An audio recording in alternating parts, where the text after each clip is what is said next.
Bienvenue à tous dans ce nouveau numéro de votre magazine Éco-Débat. Aujourd'hui, nos invités partagent leurs analyses et réflexions sur l'autonomie financière et économique de l'Afrique. Les pays africains sont en majorité maintenus par des aides provenant des pays européens, asiatiques ou américains, alors qu'ils regorgent d'opportunités et de ressources considérables qui pourraient couvrir tous les besoins des populations et financer leurs infrastructures. Comment réussir à mobiliser les ressources propres pour s'autofinancer? Les ressources du continent africain sont-elles aussi importantes qu'on veut nous le faire croire? L'Afrique peut-elle financer son propre développement? On fait le tour de la question avec nos invités du jour. Monsieur Sekayebi Athanase, vous êtes doctorant en politique internationale. Merci d'être avec nous. Merci. Et avec vous ici en studio, Monsieur Sadia Zouzou, vous êtes spécialiste en intelligence économique, directeur associé au cabinet Competitive Analysis. Merci d'être avec nous. Merci beaucoup. Alors, Monsieur d'entre-deux-jeux, on parle d'émergence, on parlait d'émergence très souvent ces dernières années sur le continent africain, mais on voit que les pays africains sont beaucoup tournés vers des bailleurs de fonds internationaux, des pays européens pour se financer leur politique. Qu'est-ce qui explique cette orientation ? L'orientation, c'est tout simplement du fait que les ressources internes ne sont pas suffisantes. Et les politiques se tournent le plus souvent vers les ressources externes, qui sont les bailleurs de fonds. Et arriver à maîtriser les ressources internes, c'est-à-dire locales, il faut une politique comment j'appellerais ça? Il faut assainir un peu la gestion des affaires économiques internes. Il faut lutter contre la corruption et regorger assez de ressources pour faire face aux besoins de la population. Alors la corruption, c'est un terme sur lequel nous allons revenir tout à l'heure. Mais dans les discours qu'on a un peu partout, on se dit mais l'Afrique est riche de sa diversité au niveau de son sous-sol, au niveau de son agriculture. Comment est-ce qu'on n'arrive pas encore à capitaliser ces richesses-là ? Bon, je pense à mon avis, on n'arrive pas à capitaliser ces richesses-là pour des raisons internes et aussi des raisons externes. On sait très bien que l'Afrique se retrouve aussi dans ce qu'on appelle la configuration de l'économie mondiale. Et comme M. Sika l'a dit tout à l'heure, les États peuvent se financer à travers les ressources propres internes, tant que les ressources fiscales, les ressources non fiscales.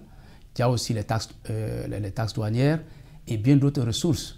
Mais ces ressources, de façon générale, dans un État ne suffisent pas pour véritablement enclencher un développement durable.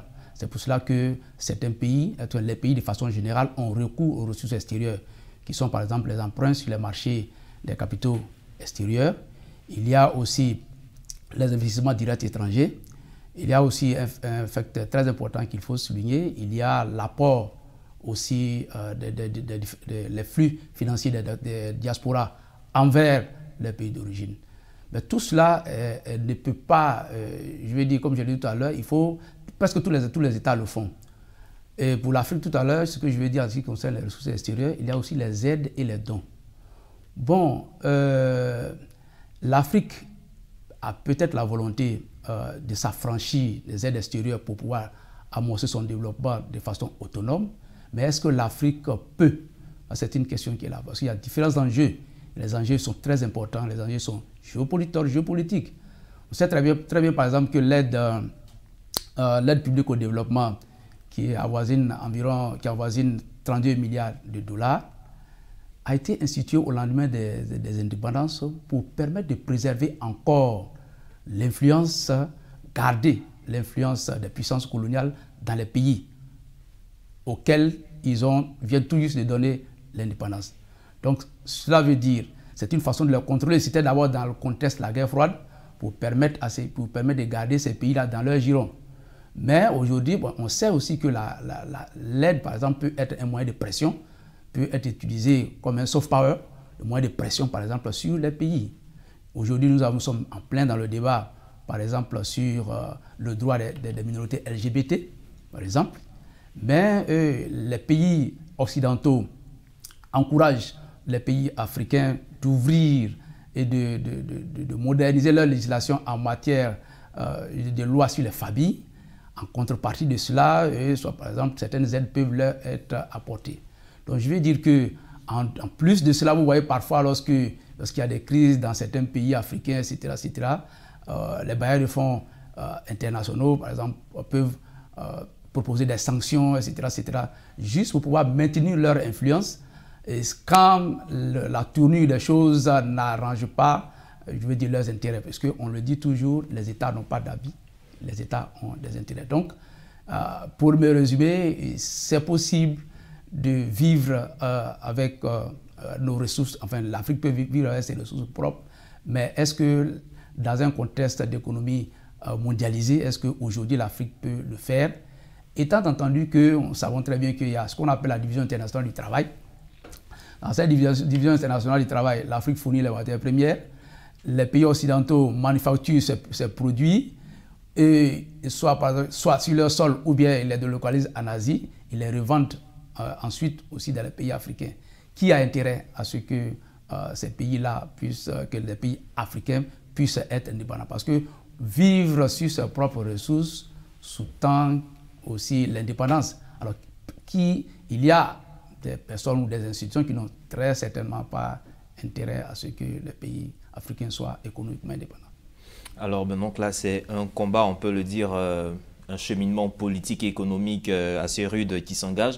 Mais on voit quand même certains pays sur le continent. On voit le Maroc avec ce déploiement, les véhicules électriques qui viennent d'être initiés, le vaccin contre la Covid qui sera... On voit vraiment ces grands chantiers que le Maroc et certains pays, l'Afrique du Sud, essaient de développer. Est-ce qu'on peut se dire, on a une idée, une vision, une perspective, dans 10 ans, 15 ans, oui, l'Afrique pourra arriver à cette autonomie? Oui, l'Afrique est en train de prendre son envol. Il ne faut pas être pessimiste, hein. Il faut croire en l'Afrique, et les exemples que vous venez de citer sont des exemples palpables. Et aujourd'hui, il faut avoir une autre vision pour que l'Afrique puisse arriver à s'en sortir. Cette notion de la globalisation et de la mondialisation a tendance à disparaître. Nous sommes en train d'arriver à un système de l'autonomisation. Au niveau de l'autonomisation, c'est de permettre aux pays africains de transformer leurs propres ressources naturelles et de voir le pays être autonome et créer une coopération sud-sud pour que les choses puissent évoluer.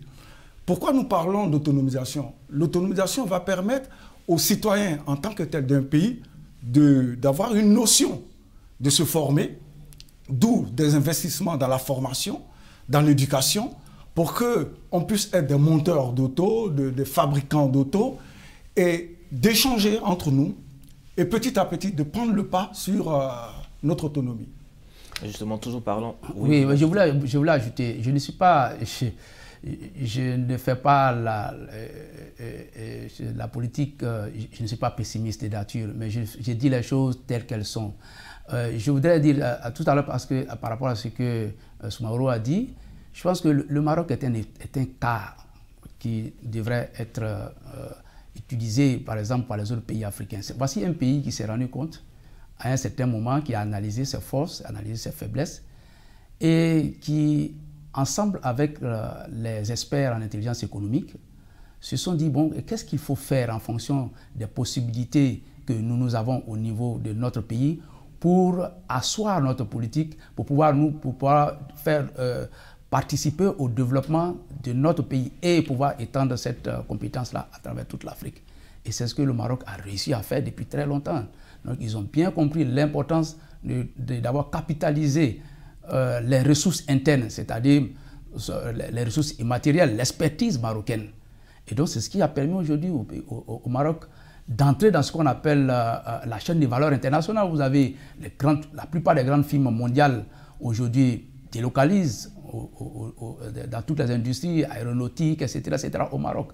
Donc je vais dire que c'est très important d'avoir vu l'importance d'utiliser la matière grise pour booster le développement au niveau de l'Afrique. Je ne suis pas pessimiste, mais je vais dire qu'il y a des enjeux dans lesquels les pays africains sont et pour lesquels il va falloir prendre conscience et, je vais dire, les Africains doivent travailler avec leurs experts nationaux pour ensemble élaborer les stratégies qui vont leur permettre de s'engager dans ce combat.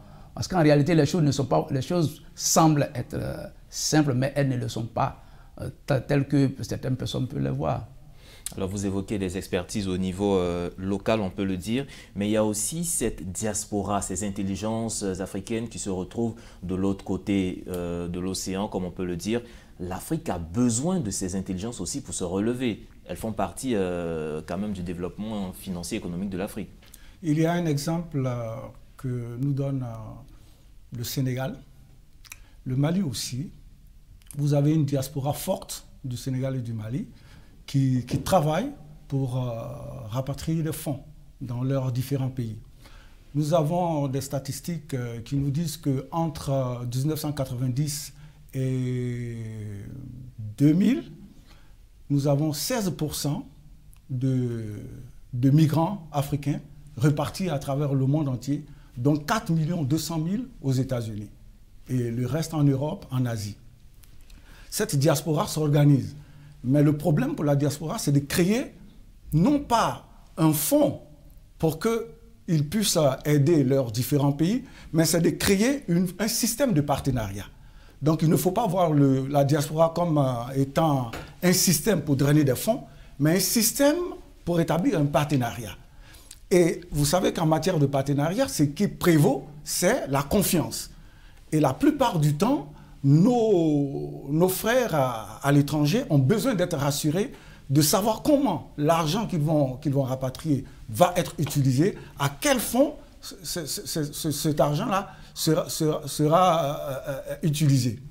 Donc, c'est de faire en sorte que cette diaspora puisse s'organiser et créer au sein des pays un type de banque de la diaspora. Parce que le système qui existe jusqu'actuellement, c'est le système transactionnel entre les banques de façon naturelle. Il passe par les banques qui existent actuellement, comme la Banque centrale de l'Afrique de l'Ouest et ses ramifications. Et aujourd'hui, pour les rassurer, c'est de créer une banque, typiquement une banque diaspora. C'est ce que nous proposons. Et cette banque diaspora, ils vont investir et cette banque diaspora va leur faire des propositions en matière de bâtiments, en matière d'infrastructures, ainsi de suite. Ils sont disposés à faire ce type d'investissement. Mais il faut leur donner cette opportunité et travailler sur la corruption qui existe, le manque de confiance qui existe, pour que ces investissements-là se fassent. Et cette somme est 2 fois plus élevée que l'aide publique au développement. Et en plus du fait qu'elle soit 2 fois plus élevée que l'aide publique au développement, mais elle est plus élevée que les IDE, c'est-à-dire les investissements directs étrangers cumulés en même temps avec l'aide publique au développement. Ces deux montants-là n'arrivent pas à équivaloir, je vais dire, ou bien soit peuvent être au même niveau, mais de façon générale, les fonds drainés par la diaspora sont un peu plus élevés que les fonds qui viennent soit par exemple de l'APD, l'aide publique au développement, ou aussi de ceux dont je viens de parler tout à l'heure. Donc c'est un élément très important. En Afrique, par exemple, vous avez un pays comme l'Égypte. Les pays comme l'Égypte. Après l'Égypte, vous trouvez le Maroc aussi, dont la diaspora est très active. Il a donné tout à l'heure l'exemple du Mali. Eh bien, le Mali, les fonds drainés par la diaspora sont équivalents à environ 7% du PIB marocain, plutôt du PIB malien. Et dans bien d'autres pays comme au Sénégal, au Ghana, etc. etc. De sorte qu'aujourd'hui, par exemple, pour pouvoir capitaliser ces fonds, les pouvoirs publics ont pris un certain nombre de décisions, notamment au niveau politique. Vous voyez, de plus en plus maintenant, on parle dans certains pays des ministères de la diaspora. On parle aussi carrément de ministères, de certains ministères dédiés à la gestion des fonds de la diaspora. Cela se passe aussi à travers ce qu'on appelle les diaspora bonds, c'est-à-dire la mise sur le marché des obligations de la diaspora. Et en la matière, le pays qui excelle ici, et qui est un exemple sur le plan mondial, c'est Israël. Israël arrive à capitaliser, à récolter environ 1 milliard de dollars par an depuis 2013, par exemple, en ce qui concerne les fonds de la diaspora. Au niveau de l'Afrique, en 2017, selon les chiffres de la Banque mondiale, les diaspora bonds ont avoisiné la somme de 300 millions de dollars, ce qui équivaut à peu près à 160 milliards de francs CFA. Et bien entendu, en plus du Nigeria, il y a le Ghana. Le Ghana a environ 1 million de ses compatriotes à l'extérieur dont environ la moitié, c'est-à-dire 500 000 personnes environ, des comptes dans les banques ghanéennes. Donc, moi, j'ai la chance d'y aller de façon régulière. Vous avez tout un quartier qu'on appelle la diaspora, où vous voyez que des personnes qui sont à l'extérieur ont investi de façon massive. Il y a aussi des opportunités qui sont là avec le mouvement Black Lives Matter aux États-Unis, montre évidemment depuis un certain temps qu'il y a, je dis, ce mal-vivre un peu de la communauté afro-américaine. Donc il y a un retour, en anglais c'est repatriation, un retour vers certains pays, notamment vers le Ghana, etc. Mais ces diasporas ne viennent pas les mains vides, elles viennent avec des fonds investis. Alors ce qui est important aujourd'hui, c'est de faire en sorte que les fonds drainés par la diaspora ne servent plus seulement aux dépenses de la consommation. Parce qu'en réalité, quand on regarde, les fonds de la diaspora sont utilisés soit par exemple pour des besoins de santé, pour payer des frais médicaux, etc., ou aussi pour payer des frais de scolarité. L'objectif stratégique devrait être, et c'est ce à quoi je pense maintenant que les organisations au niveau de la diaspora sont en train d'arriver, c'est-à-dire capitaliser ces fonds pour les drainer vers l'industrialisation, créer la plus-value sur le plan industriel, transformer les matières premières sur le plan local. En Côte d'Ivoire, je pense que l'État l'a si bien compris. Je crois qu'il y a au niveau de la caisse, la caisse de dépôt et de consignation qui a été créée par l'État de Côte d'Ivoire, dont une partie des activités est orientée vers les moyens de pouvoir capter les projets. Mais tout cela, c'est assez timide. Donc, je vais dire globalement, au niveau des continents africains, les pouvoirs publics n'ont pas encore compris. Et de façon, comme certains pays, comme l'Inde, le Pakistan et d'autres pays, et même la Corée du Sud, où M. Seka a longtemps vécu, etc., de l'importance stratégique de la diaspora. Depuis le XVIIIe siècle, il y a une importante diaspora chinoise qui est aux États-Unis. Et cette diaspora, je vous assure, et ça, je le sais, peut-être qu'on n'a pas encore les études sous la main, mais contribue très fortement, je veux dire, à l'industrialisation, au rang aujourd'hui que la Chine occupe dans l'économie mondiale. Donc, pour me résumer, je vais dire que la diaspora, les fonds drainés par la diaspora, les fonds financiers drainés par la diaspora sont très importants et il faut que les États véritablement s'y impliquent. Mais en plus de cela aussi, il y a des ressources, il y a le capital cognitif qui est là. La diaspora peut apporter un savoir. Justement. En plus d'apporter les fonds, bien, il y a le savoir que la diaspora peut apporter.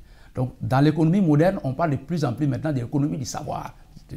On sort maintenant de l'économie traditionnelle pour entrer dans la nouvelle économie numérique.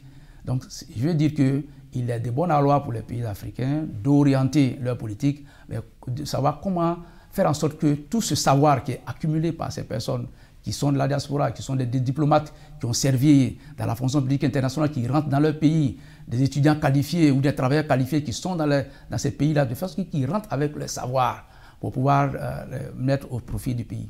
Alors, les mettre au profit du pays. Tout à l'heure, pendant que vous parliez, cette citation de l'ancien président Oswald Bignat, président de l'Association des chambres de commerce et d'industrie de la SADC, affirme que l'Afrique peut créer une économie de près de 2000 milliards de dollars en simplifiant les règles du commerce et de l'investissement intérieur, mais aussi en réduisant les coûts au niveau de la fiscalité pour permettre à nos entrepreneurs de créer une économie forte. Comment est-ce que vous appréciez cela ? C'est déjà une très bonne chose. Il faut revoir la fiscalité au niveau des investisseurs. Il faut réduire leur fiscalité parce que ce sont des pourvoyeurs d'emplois. Mais justement, excusez-moi de vous couper, mais en réduisant cette fiscalité d'une part, ça réduit la cagnotte de ces gouvernements. Quelle est la stratégie? La stratégie, c'est de faire une politique de masse. Voilà. La politique de masse consiste à avoir plus d'investisseurs. Et quand vous grignotez un peu partout, vous vous retrouvez avec une cagnotte intéressante. Ce n'est pas de faire une politique globale, c'est-à-dire élever les taxes, avoir juste 2 ou 3 investisseurs. C'est une manière de chasser un peu les investisseurs. Mais lorsque vous faites une politique de masse, c'est-à-dire vous réduisez le coût, vous permettez aux gens de venir et d'investir. Et là, vous avez la possibilité. C'est comme on le dit chez nous ici, petit à petit, on gagne en grand. Alors, cette politique de masse, plus on a des investisseurs, plus on gagne, plus on a des bénéfices. Mais réduire cette politique de masse, c'est faire fuir le capital, faire fuir les investisseurs. Donc à ce niveau, il faut revoir un peu pour que les gens puissent venir investir. Moi, à mon avis, je pense qu'il faut élargir l'assiette fiscale. Je pense par exemple, vous savez que l'économie, la plupart des économies africaines, hein, peut-être à plus de 85%, je parle sous le contrôle des experts, mais je pense que l'économie africaine est de façon générale informelle. Donc, est-ce qu'on peut taxer les entreprises qui sont dans l'informel? Là réside véritablement la grande question. Mais ce que je peux dire, c'est, comme je l'ai dit tout à l'heure, c'est effectivement de réduire, d'augmenter, d'élargir l'assiette fiscale. C'est-à-dire réduire la taxation au niveau des entreprises locales, d'abord, pour permettre à ces entreprises-là de se formaliser. L'un des problèmes, c'est qu'on constate par exemple, que ce soit au CPC ou bien les autres organisations, je parle seulement de la Côte d'Ivoire parce que je connais, il y a quand même une certaine lenteur et une lenteur administrative, une lourdeur administrative qui fait parfois qu'il arrive, que c'est parfois difficile d'aider les entreprises qui se constituent à se formaliser de sorte que les activités puissent être imposables. Donc, trop d'impôts tue l'impôt, comme on le dit, et de façon générale, les personnes préfèrent rester, je vais dire, un peu en marge. Il y a aussi une opportunité qui est très importante, c'est de travailler aussi sur le développement de l'impôt foncier. C'est-à-dire, en Côte d'Ivoire, par exemple, il y a l'immatriculation des terres qui est là. Et de plus en plus, je vois, on constate que depuis un certain nombre d'années, quand même, il y a des actions qui ont été faites, par exemple, pour essayer d'élargir l'assiette fiscale de ce côté-là. Mais ce qui est important, lorsque vous parlez avec les entrepreneurs, les auto-entrepreneurs, les dirigeants des PME, des TPE, des toutes petites entreprises, le constat qui revient de façon générale, c'est qu'il y a une sorte d'harcèlement fiscal, je veux dire, dans certains pays africains, de sorte que certains pays africains ont beaucoup plus tendance à favoriser, à donner des taxes préférentielles, soit par exemple aux investisseurs étrangers, plutôt que de le faire avec les investisseurs locaux. Donc vous voyez, on offre des facilités, soit par exemple à des innovations fiscales à des entreprises qui s'installent, on leur dit, bon, vous avez 3 ans, 4 ans parce que vous investissez, vous avez peut-être 2 ans ou 3 ans sans payer les impôts, etc., etc. Mais je pense qu'il faut faire la même chose aussi pour les petites PME qui s'installent, les start-up, etc., etc.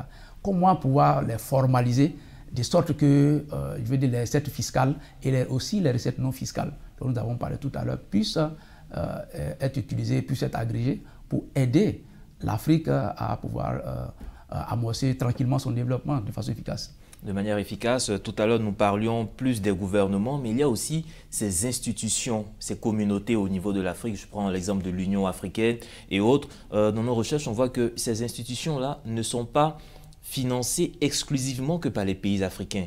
Là encore, il y a la main tendue vers les bailleurs internationaux et autres. Est-ce que l'Afrique peut véritablement arriver à son autonomie dans ces Oui, comme on le disait au début, l'Afrique peut effectivement arriver à être autonome.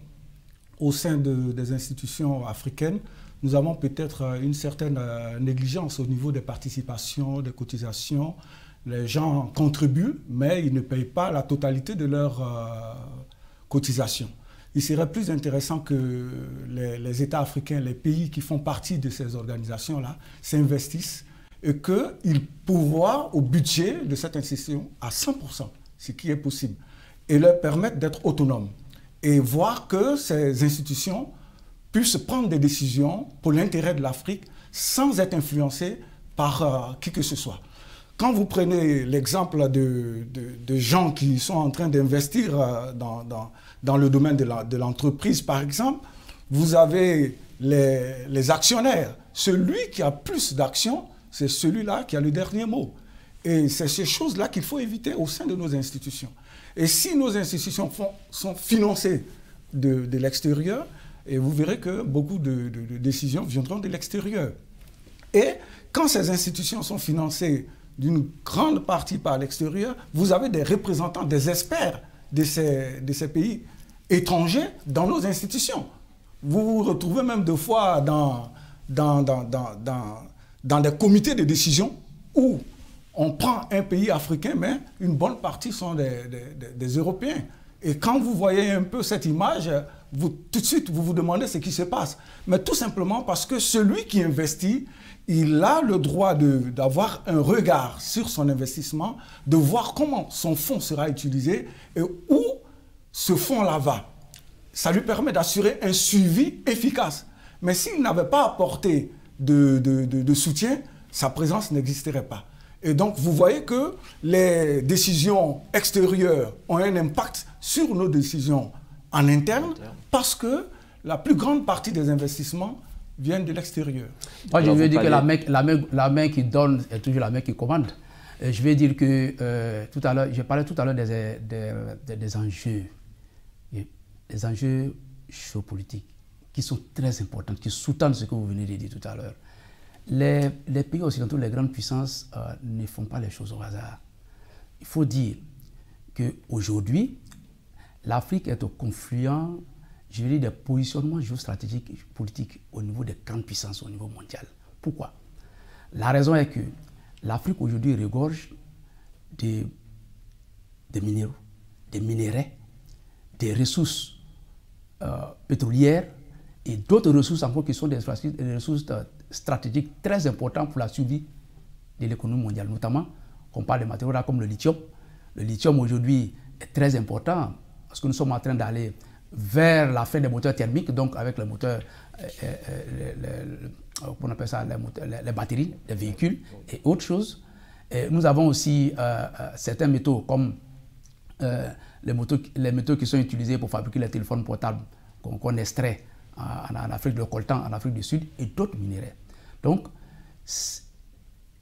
certaines puissances ne verraient pas d'un bon oeil que les Africains soient unis. Parce que lorsque vous êtes unis, vous êtes incontournables.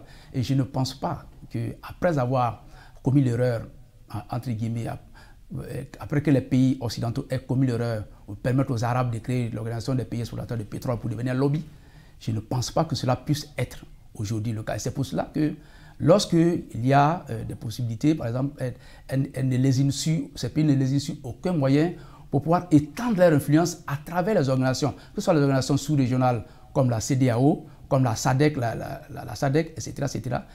Ces pays occidentaux déploient toute une diplomatie pour essayer de s'imposer ou, à tout le moins, pour pouvoir être présents et pouvoir influencer ces décisions. Je vais vous donner l'exemple, le siège de l'OUA, le nouveau siège de l'OUA, le centre de conférence internationale de l'OUA a été conçu par la Chine.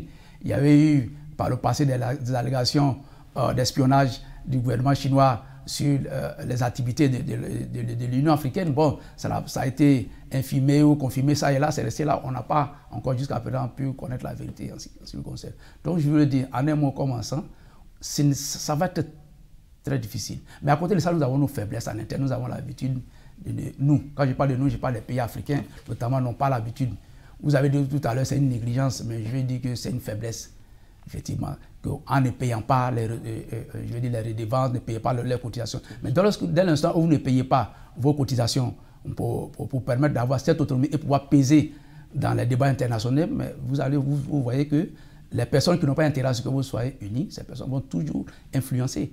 C'est ce qui se passe. Alors malheureusement, c'est sur ces mots que je vais vous couper. Nous arrivons pratiquement au terme de cette émission. Le débat est ouvert chez vous. Est-ce que l'Afrique peut financer sa propre croissance? On ouvrait le débat pour vous aujourd'hui avec M. Seka Yebi Athanase, doctorant en politique internationale, et M. Sadia Zozo, spécialiste en intelligence économique. Messieurs, merci pour vos contributions. Et le programme se poursuit chez vous, mais vous pouvez retrouver cette émission sur notre site internet www.mediantv.com. Agréable suite au programme sur nos antennes.